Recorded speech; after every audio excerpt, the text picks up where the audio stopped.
Vamos começar o shiur de hoje. Estamos no quarto capítulo, na quinta Mishnah. Então, do Tratado de Megillah, conforme estamos estudando, na página 96 do nosso livro de Mishnayot, ok? De Masechet Megillah. Então, vamos lá. Na prática, nós tínhamos visto no shiur anterior algumas leis da leitura da Torá, etc., e inclusive da tradução. Lembra, comentamos que sempre que era lida a Torá, era lida também a tradução para o pessoal entender do que está se tratando. Então, na prática, continua a nossa Mishnah e nos diz: Apores banavi, upores al shma. A pessoa, perdão, a maftir banavi, upores al shma. A pessoa que lê o trecho do profeta, que era o maftir, certo? Ele também lia a parte do Kadish, do Barhu e do Shema Israel, que a parte da Tfilá, hoje em dia nós temos antes da leitura da Torá. Por que isto? Por que instituíram que ele faça mais coisas? Isso é uma prova, aquilo que nós comentamos outro dia no shiur, que de fato, aos olhos dos nossos sábios, a pessoa que sobe para ler o trecho dos profetas é menos importante. Hoje em dia as pessoas pedem: Rabino, eu quero ser maftir. Então vamos me perguntar, por que as pessoas pedem para ser maftir? Então, de fato, primeiro vamos esclarecer. Se lembram, nós comentamos que o maftir, ele recebeu o mesmo valor de quem lê na Torá, porque antes de ler na Torá, foi acrescentado para ele também ler um trecho da Torá. Então, ele também lê na Torá. Então, ele ficou igualado. Contudo, ele não é a porção principal, ele é um trecho acrescentado. Mas as pessoas hoje em dia têm um valor especial. Ser chamado a Torá como maftir, principalmente em vésperas de Yurtzeit, por exemplo, porque quando a pessoa é chamada para ler como maftir, ele tem a oportunidade de fazer mais berachot. O maftir faz mais berachot. Por quê? Porque tem a brachot da Torá, ou seja, antes e depois da leitura da Torá, e tem as brachot da Haftará, de antes e depois da leitura da Haftará. Quem somente sobe na Torá, só terá as brachot da Torá, não terá as brachot da Haftará. Por esta razão que faz diferença, e as pessoas geralmente consideram um kavod maior, porque elas vão fazer mais brachot.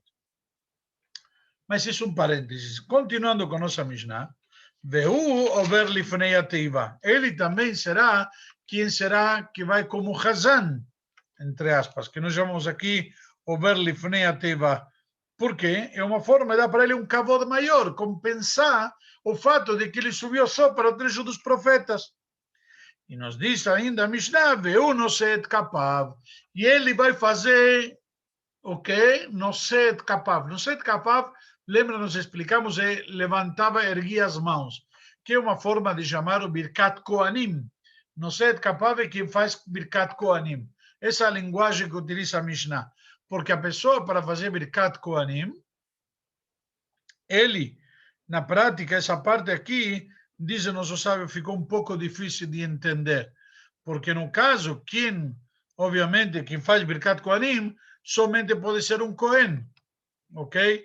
Então aqui nos diz, ou seja, se ele for Cohen, poderá fazer Birkat Kohanim, que aí é um kavod maior, de fato é uma mitzvah da Torá do Cohen abençoar o povo, ok? Então, ou seja, na prática pareceria como se ele for Cohen, mas se não é Cohen, então ele não vai fazer Birkat Kohanim.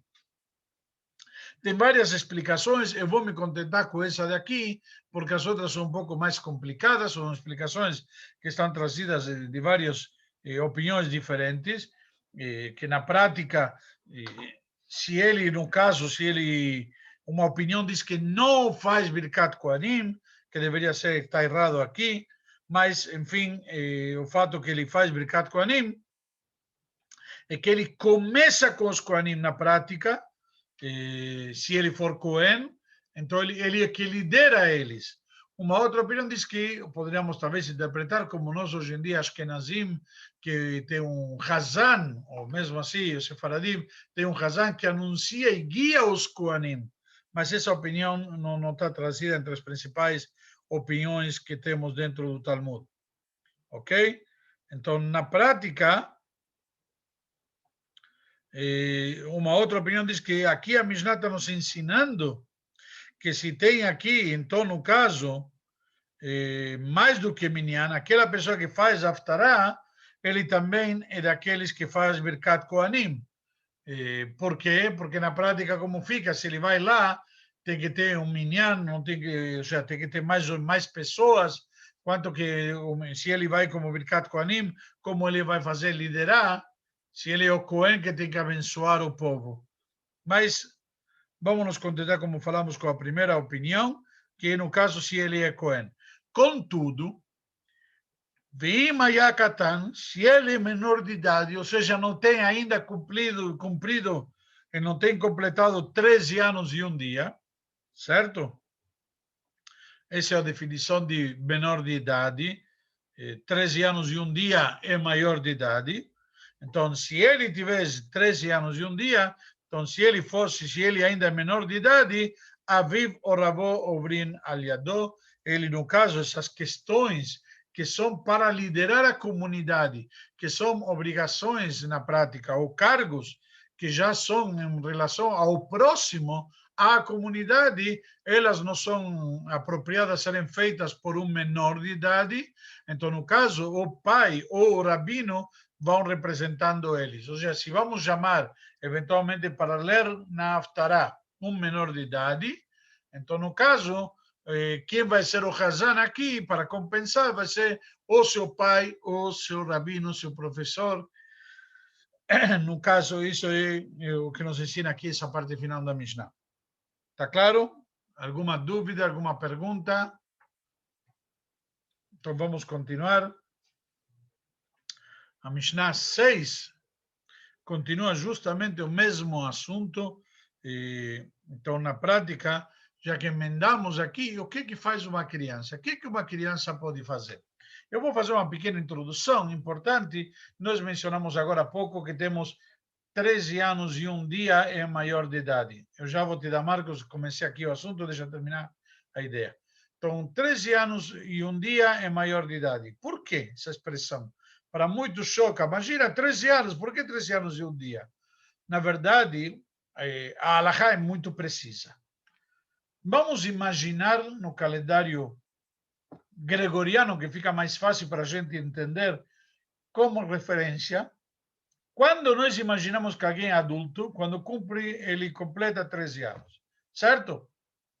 Quando ele completa 13 anos, se ele nasceu 1º de janeiro, ele completa 13 anos, vamos imaginar, ele nasceu em ano 2000, 1º de janeiro do ano 2000, ele completa 13 anos, certo? Quando? No dia 31 de dezembro de 2013.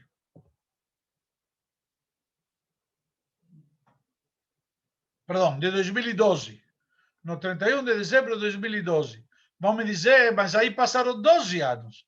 Não, passou todo 2000, 2001, 2002, 2003, 2004, 2005, 2006, 2007, 2008, 2009, 2010, 2011, 2012. Passaram 13 anos em 31 de dezembro. Ah, mas 1º de janeiro que ele nasceu. Então, no 1º de janeiro de 2013, ele vai ter quanto? 13 anos e um dia. Porque se ele nasceu no 1º de janeiro de 2000, em 31 de dezembro de 2012, completou 12 anos completos. Ou seja, em 1º de janeiro de 2013 vai ser 13 anos e um dia. Por esta razão que nós falamos 13 anos e um dia, porque esse um dia a mais é o dia do aniversário dele, onde ele se torna realmente adulto. Ok? Espero que tenha ficado claro. Marcos pode fazer a pergunta, está liberado o microfone. Eu estudei essa semana, estava estudando semana passada, o menino podia casar com 6 anos, como que é isso? Era considerada maioridade também? Na verdade, essa é uma lei, não necessariamente tem uma discussão com que idade ele pode casar sendo menor de idade. O pai, entre aspas, emancipa ele, ok? Existe esse conceito. Contudo, a discussão principal que traz o Talmud, a partir de que idade uma criança pode procriar, primeiro. Segundo, com que idade ele pode casar. Terceiro, uma menina, ela podia casar com 3 anos, o pai já casava ela. Certo? Midrash diz que Rivka, esposa de Yitzhak, nossa matriarca, quando ela casou com Yitzhak, ela tinha 3 anos. Contudo, aqui estamos falando de um conceito diferente. Com que idade Mas ele se... Calma, deixa eu terminar. Desculpe. Com que idade ele se torna adulto? Ele se torna adulto com 13 anos e 1 dia. Mas eles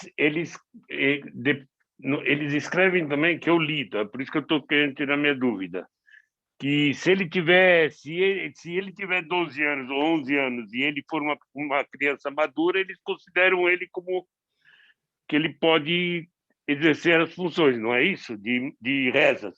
Na verdade, se se pode, aí a questão é diferente. Se ele pode ser considerado para completar minyan, num caso que tem um novi e ele está rezando, e ele sabe do que se reza e tudo mais. Esse é um outro conceito, contudo, hoje em dia não se aceita, não se segue essa opinião.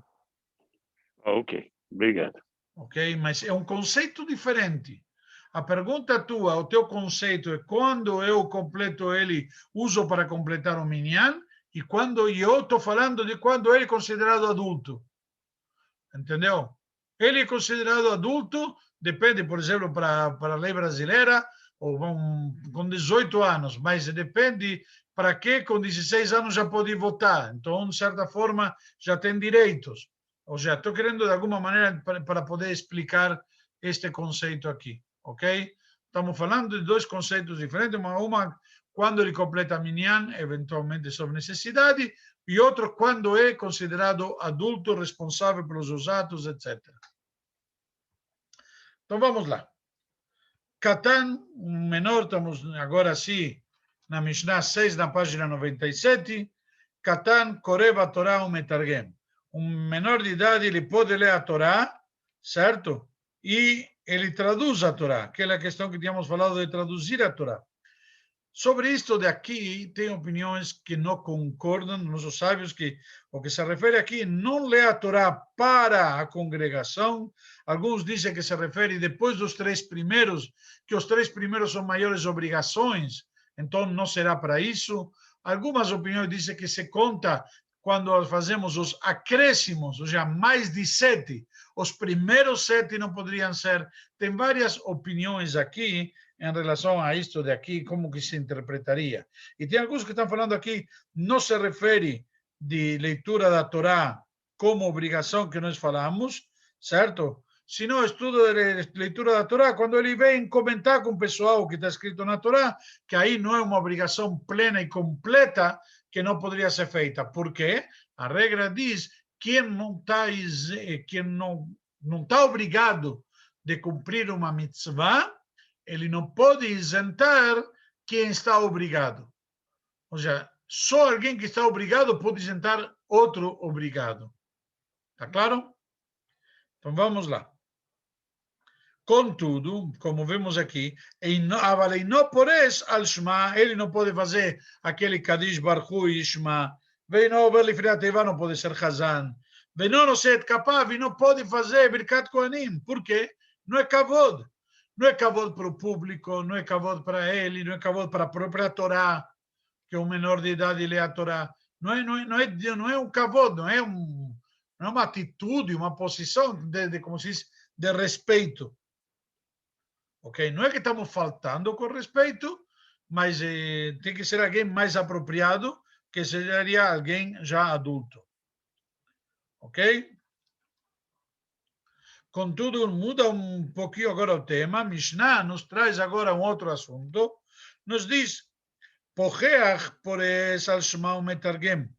Uma pessoa Pocheach, se refere aqui uma pessoa que está com roupas rasgadas, que se vê a pele dele, certo? Está rasgado ao ponto que se vê a pele dele. Isso seria uma pergunta interessante. Hoje em dia tem aquele pessoal que usa aquelas calças de jeans rasgadas, etc., se ele poderia ser ler na Torá.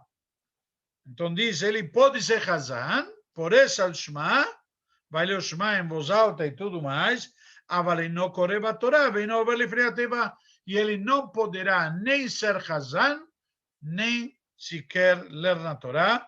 Ser Hazan é falta de respeito para o público, e se ler na Torá é falta de respeito para com a Torá. Bem, não ser capaz, e também não vai poder fazer Birkat Kohanim, como falamos, elevar suas mãos, porque aí também não é respeito, e inclusive tem uma opinião que diz, no caso, se ele vai estar de forma, com as roupas rasgadas, ou seja, vestido dessa maneira, isto daqui, ele vai distrair a atenção da comunidade, ele não vai poder manter aquela concentração como nós vimos antes e vamos ver depois.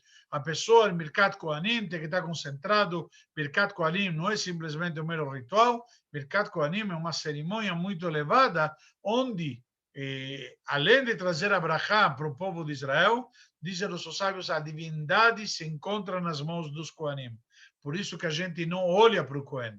Por isso que quando tem Birkat Kohanim, a gente se cobre para não ver o Kohen, e o Kohen também se cobre com o talit para a gente não ver. Porque dessa maneira vai distrair, e a gente, algumas opiniões dizem, inclusive, vão pensar que o Kohen que está abençoando, então, na prática, é Hashem que está abençoando, o Kohen é um mero transmissor, por assim dizer.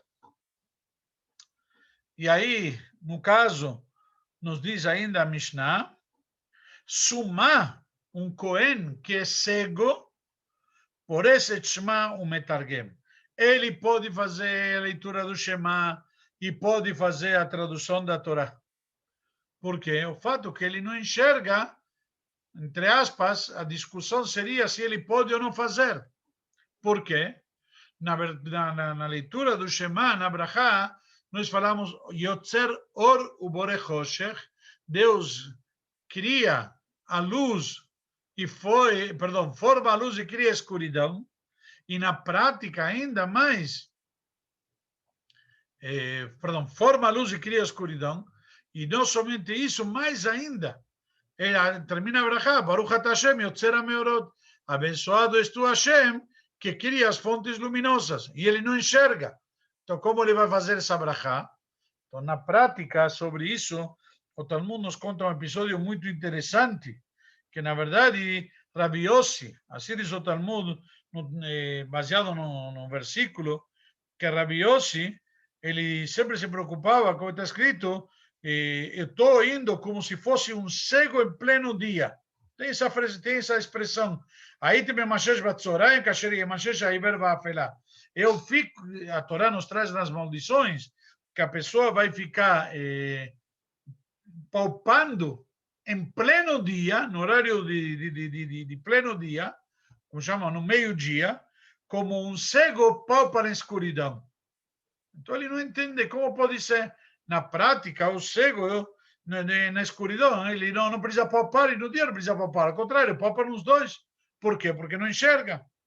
Então, na prática, que importa para o cego se tem luz ou não tem luz lá fora? Por que a Torá me faz diferença? Me diz, vou palpar de dia como o cego palpa à noite. O cego palpa à noite e palpa de dia do mesmo jeito. Para o cego não faz diferença. Por quê? Ele não enxerga. Continua aqui o Talmud e diz que Rabi Yossi disse, mas até que eu encontrei com um episódio que aconteceu. Numa oportunidade eu estava indo de noite, certo? E mesmo assim diz, no meio da escuridão, e eu vi um cego que ele andava com uma tocha na mão. Aí isso chamou muito a atenção dele. O que faz um cego com uma tocha na mão? Se ele de qualquer jeito não enxerga. Certo? Então diz que o cego respondeu para ele muito simples. O cego respondeu a Marli, de todo o tempo, que a tocha está na minha mão, as pessoas me veem e elas, os outros que se enxergam, me dizem, olha, cuidado, tem um obstáculo, tem uma árvore caída, tem um poço na tua frente, tem um buraco, ou desvia desse obstáculo. As pessoas, na verdade, podem me ajudar. Então, ele não tem benefício da luz, diretamente, mas ele tem benefício da luz indiretamente, porque aquela tocha pode ajudá-lo no seu caminho. Por esta razão, diz, naquele momento ele percebeu a importância que pode ter a luz para o cego, e por esta razão que faz para ele sentido, então, que o cego possa abençoar esta brachá de Yotzer HaMeorot, de que Deus separa entre a luz e a escuridão. Contudo, Rabi Yehuda Omer, diz Rabi Yehuda, Kol shelo ra'a meorot miyamav, todo aquele que nunca viu o cego de nascença, ou seja, de nascimento, ele nunca viu as luminárias, ele não pode fazer estas brachot, não pode pôr essa al Shema, mas na prática a halachá não fica como Rabi Yehuda, a halachá fica como na prática nos diz antes a Mishnah, está na cama, e pode sim fazer estas brachot. Marcos tem uma pergunta, pode perguntar. O cego, então o cego pode ler na Torá, ele não pode ler na Torá, mesmo que ele sabe de cor. Ele aqui Como diz, fica isso? ele não lê na Torá, perdão, o cego não está falando aqui de ler na Torá. Aqui não diz que o cego lê na Torá. Além do mais, como ele vai ler? É isso que eu estou perguntando. Então ele nunca vai poder ler na Torá. Não, mas não é isso que estamos falando. Não estamos falando de leitura da Torá.